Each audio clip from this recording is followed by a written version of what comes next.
Hello guys, welcome back to my channel Zoologist AK and I am Aarti Kaushik again here with another video। और इसमें हम cell signalling को discuss करेंगे। तो सबसे पहले अगर मैं बात करूं सेल सिग्नलिंग की, क्यों ज़रूरत है सेल सिग्नलिंग की? भाई डिफरेंट टाइप्स की एक्टिविटी के लिए, कम्युनिकेशन करने के लिए। कम्युनिकेशन होगा तभी आगे सब कोई भी प्रोसेस होगी, जैसे ट्रांसक्रिप्शन ट्रांसलेशन होगा या फर्दर कोई जीन एक्टिवेट करना है या नहीं करना है, और इनहिबिटरी एक्साइटेटरी इफेक्ट होंगे। तो सेल सिग्नलिंग में बेसिकली क्या होता है, दो चीज़ें होंगी। एक होगा सिग्नलिंग मोलिक्यूल्स जिसको हम बोलेंगे एंडोजीनियस एगोनिस्ट या फिर हम इसको फर्स्ट मैसेंजर बोलेंगे, ठीक है। अब जो सेल सिग्नलिंग होती है उसमें क्या होता है, जो सिग्नलिंग मोलिक्यूल होता है वो एक पर्टिकुलर सेल के थ्रू सिक्रेट किया जाएगा, ठीक है, और वो एक पर्टिकुलर रिसेप्टर से जाके बाइंड हो जाएगा। तो यहाँ पे जो रिसेप्टर मोलिक्यूल होता है एक सिमिलर टाइप का रिसेप्टर मोलिक्यूल्स, जैसे अगर मैं यहाँ पे बोलूँ कि गाबा बाइंड हो रहा है एक पर्टिकुलर रिसेप्टर से, तो उस गाबा के लिए, गाबा क्या होता है हमारा, गामा अमीनो ब्यूटेरिक एसिड, तो उसके लिए जो पर्टिकुलर रिसेप्टर होगा वो 10⁻³ टू 10⁻⁶ मॉलिक्यूल्स के अप्रोक्स, इतनी एवरेज होती है कि इतने मॉलिक्यूल्स एक पर्टिकुलर टाइप के रिसेप्टर के प्रेजेंट होंगे किसमें, एक पर्टिकुलर सेल में। अब हमें पता है कि जो सेल सरफेस रिसेप्टर है वो क्या हो सकते हैं, आइदर वो साइटोप्लाज्म में प्रेजेंट होंगे या फिर सेल मेम्ब्रेन में प्रेजेंट होंगे। अब नेक्स्ट क्या होता है, जब सेल सिग्नलिंग होती है तो उसमें कोई भी सिग्नलिंग मॉलिक्यूल एगोनिस्ट जब बाइंड करेगा रिसेप्टर के साथ, तो जो सेल है, जो सेल में एक्टिविटी रेस्टिंग स्टेट में थी वो क्या हो जाएंगी, एक्टिव स्टेट में आ जाएंगी, ठीक है। अब यहाँ पे अगर मैं बात करूँ, कुछ ऐसे रिसेप्टर्स भी होते हैं, जैसे मैंने यहाँ पे बोला कि जब हमारा रिसेप्टर से बाइंड हो जाएगा सिग्नलिंग मॉलिक्यूल तो वो एक्टिव स्टेट में आ जाएगा, बट कुछ ऐसे रिसेप्टर होते हैं जो जिनको बाइंड करने की जरूरत नहीं पड़ती, मतलब जिनसे कोई सिग्नलिंग मॉलिक्यूल बाइंड नहीं होता फिर भी वो एक्टिव स्टेट में रहते हैं, ऐसे हम रिसेप्टर्स को कॉन्स्टिट्यूटिव रिसेप्टर्स बोलते हैं। कॉन्स्टिट्यूटिव मतलब वो कॉन्टिन्यूस हमारी एक्टिव स्टेट में हो और प्रोटीन सिंथेसाइज किए जा रहा है, अपना एक्शन शो कर रहा है, जो कि एबनॉर्मल कंडीशन होती है बेसिकली। अब मैं बात करूं अगर इस पूरी प्रोसेस की कि भी सिग्नलिंग मॉलिक्यूल्स हैं और रिसेप्टर से बाइंड हो रहा है, एक्टिव स्टेट जनरेट हो रही है, तो ये पूरी प्रोसेस क्या है, intracellular signalling transduction. Why I call it as intracellular signal transduction, because एक सेल से दूसरी सेल्स में कम्युनिकेशन हो रहा है और कोई बायोकेमिकल मॉलिक्यूल यहाँ पे क्या कर रहा है, ट्रांसफर हो रहा है, ट्रांसडक्शन हो रहा है एक सिग्नलिंग मॉलिक्यूल का। फिर फर्दर अगर मैं बात करूं एगोनिस्ट की, एगोनिस्ट यहाँ पे फर्स्ट मैसेंजर है, मतलब प्राइमरी मैसेंजर है, और मैं बोलूँ तो एंडोजीनियस एगोनिस्ट या फिर सिग्नलिंग मॉलिक्यूल है। तो ये डिफरेंट टाइप के होंगे, या तो लिपोफिलिक होंगे जो लिपिड में हमारे डिजोल्व होते हैं, फिर हाइड्रोफिलिक होंगे जो हमारे वाटर में डिजोल्व होते हैं। डिफरेंट काइंड के हो सकते हैं, लाइक नाइट्रिक ऑक्साइड है, अमाइंस है, अमाइनो एसिड है, nucleoside nucleotide, lipids to hormones, growth factors भी हो सकते हैं, इंटरल्यूकिन इंटरफेरोन्स एंड साइटोकाइन, कुछ भी हो सकते हैं। अगर मैं लिपोफिलिक की बात करूँ तो ऑब्वियसली मैंने बोला कि लिपिड सोल्यूबल है, तो इसमें दो कैटेगरी आएंगी, एक स्टीरॉयड हार्मोन होता है, एक नॉन स्टीरॉयड हार्मोन होता है। स्टीरॉयड हार्मोन में आ जाएगा हमारा प्रोजेस्टेरोन, एस्ट्रोजन एंड टेस्टोस्टेरोन, और नॉन स्टीरॉयड में थायरोक्सिन और ट्राईआइडोथायरोनिन। अब क्या होता है, जो हमारे लिपोफिलिक हमारे क्या होते हैं, ये सिग्नलिंग मॉलिक्यूल्स और एगोनिस्ट या लाइगेंड हम इसको बोलेंगे, तो ये क्या करते हैं, ये हमारे साइटोप्लाज्म में जो रिसेप्टर प्रेजेंट होता है उसमें उससे जाके बाइंड करते हैं। अब इस साइटोप्लाज्म रिसेप्टर को हम न्यूक्लियर रिसेप्टर भी बोल देते हैं। ऐसा क्यों बोलते हैं, क्योंकि जो ये हमारे स्टीरॉयड और नॉन स्टीरॉयड हार्मोन्स हैं जो कि लिपोफिलिक हमारे लाइगेंड हैं, वो हमारी जो प्लाज्मा मेम्ब्रेन होती है उसको क्रॉस करने की कैपेबिलिटी रखते हैं, क्योंकि लिपिड में सोल्यूबल हो जाते हैं, और हमें पता है प्लाज्मा मेम्ब्रेन फॉस्फेट लिपिड से मिलकर बनी होती है, तो जो लिपिड सोल्यूबल होगा वही उसको क्रॉस कर पाएगा, और जो लिपिड सोल्यूबल नहीं होगा वो उसको क्रॉस नहीं कर पाएगा, क्योंकि वो सिलेक्टिवली परमिएबल होती है। अब मैं बात करूं तो जो ये जो लाइगेंड है ये साइटोप्लाज्मिक रिसेप्टर से जाके बाइंड हो जाएंगे। बाइंड होने के बाद क्या होगा, जो साइटोप्लाज्मिक रिसेप्टर होता है उसमें दो बाइंडिंग साइट होती है, एक तो होती है एगोनिस्ट के लिए बाइंडिंग साइट, एक होती है हमारे डीएनए बाइंडिंग साइट। मतलब डीएनए का एक रीजन होता है HRE रीजन, जिसको हम बोलते हैं यहाँ पे हार्मोन जो हम, तो HRE हमारा क्या होता है, हार्मोन रिस्पॉन्स एलिमेंट होता है, hormone response element, hormone response element जो कि डीएनए में प्रेजेंट होता है, ठीक है, इससे बाइंड करती है और इससे। तो ये जो हार्मोन रिस्पॉन्स एलिमेंट होता है ये रेगुलेटरी मैकेनिज्म शो करता है। इट मीन्स कि भाई ये एक्टिवेट करेगा या फिर इनहिबिट करेगा किसी पर्टिकुलर जीन को जो डीएनए में प्रेजेंट है। इसीलिए जो ये हमारे साइटोप्लाज्मिक रिसेप्टर्स होते हैं, ये जैसे ही हमारे लाइगेंड से या एगोनिस्ट से बाइंड करते हैं ये कैपेबल हो जाते हैं कि न्यूक्लियर मेम्ब्रेन को क्रॉस कर पाएं। इसीलिए हम इनको बोलते हैं कि जितने भी लिपोफिलिक रिसेप्टर मॉलिक्यूल्स होते हैं वो किससे बाइंड करते हैं, न्यूक्लियर रिसेप्टर से बाइंड करते हैं, इनडायरेक्टली न्यूक्लियर रिसेप्टर से बाइंड करते हैं, बट एक्चुअली में साइटोप्लाज्मिक रिसेप्टर से बाइंड करते हैं।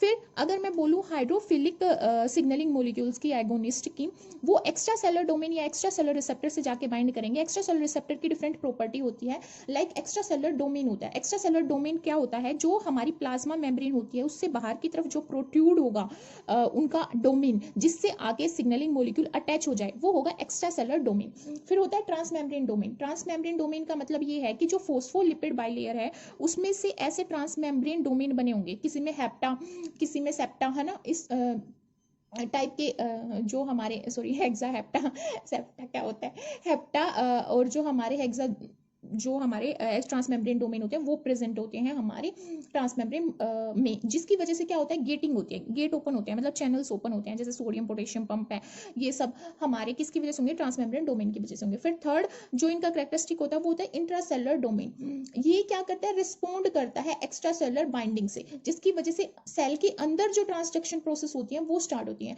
कैस्केड इवेंट चलता है एक के बाद दूसरा, मतलब एक जो एंजाइम है उसको एक्टिवेट करेंगे, फिर सेकंड होगा, फिर थर्ड होगा, तो कैस्केड इवेंट चलता है इंट्रासेलुलर डोमेन की वजह से।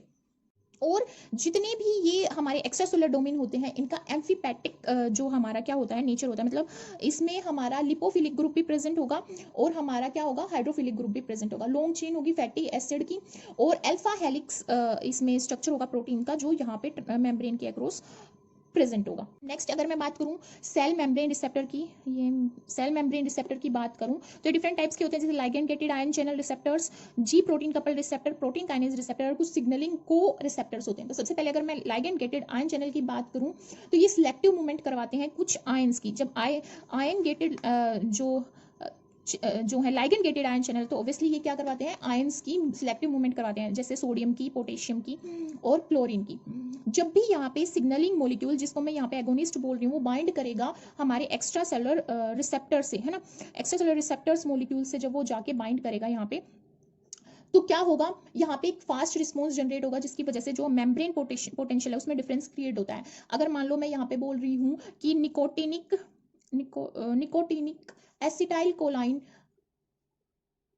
कोलाइन मेरा यहाँ पे क्या है, सॉरी, कोलाइन मेरा यहाँ पे है सिग्नलिंग मॉलिक्यूल, तो ये क्या है, एक्साइटेटरी है, एक्साइटेटरी नेचर शो करता है। तो एक्साइटेटरी नेचर शो करता है, तो जैसे ये रिसेप्टर से जाके बाइंड होगा तो सेल क्या हो जाएगी, डीपोलराइज्ड हो जाएगी,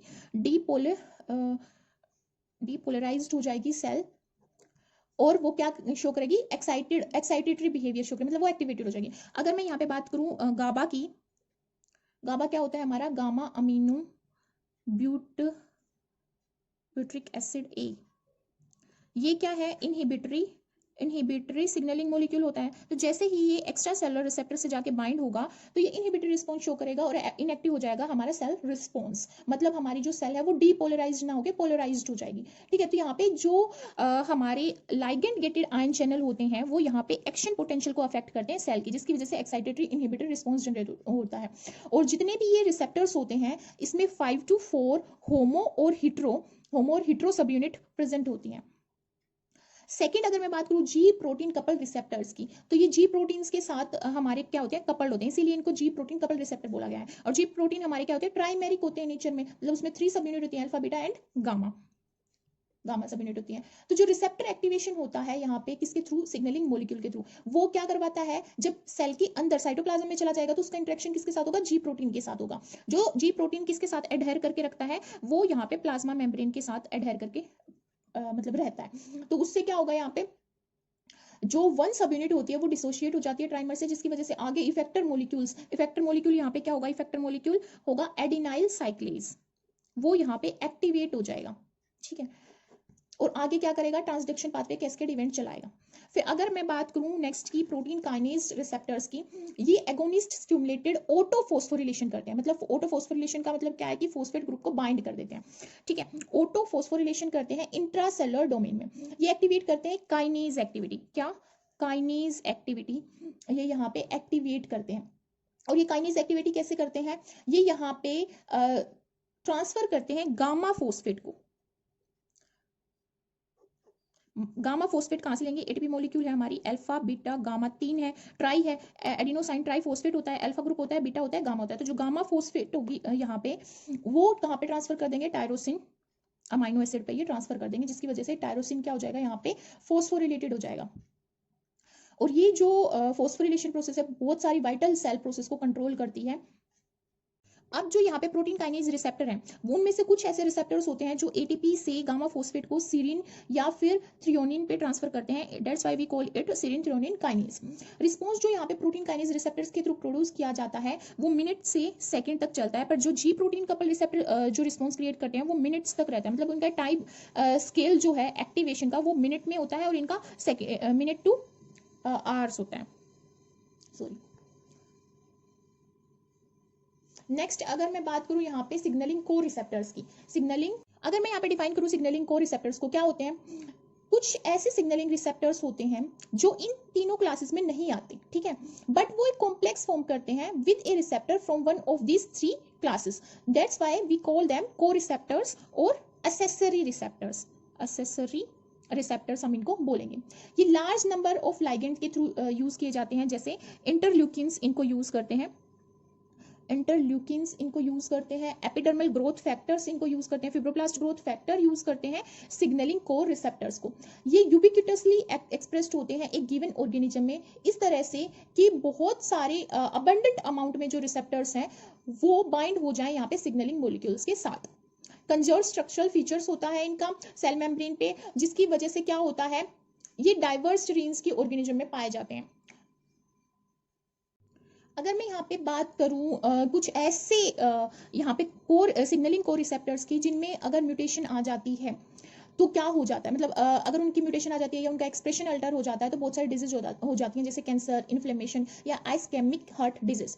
और ये जो म्यूटेशन होती है ये कोर रिसेप्टर के फंक्शन में लॉस होने की वजह से ही होती है, जिसकी वजह से कुछ ऑटोसोमल डोमिनेंट और रिसेसिव इनहेरिटेड डिसऑर्डर हो जाते हैं, और ये बेसिकली तब होते हैं जब साइटोकाइन रिसेप्टर बाइंड करते हैं इन कोर रिसेप्टर से, which I am gonna talk in my upcoming video. Hope you like this video and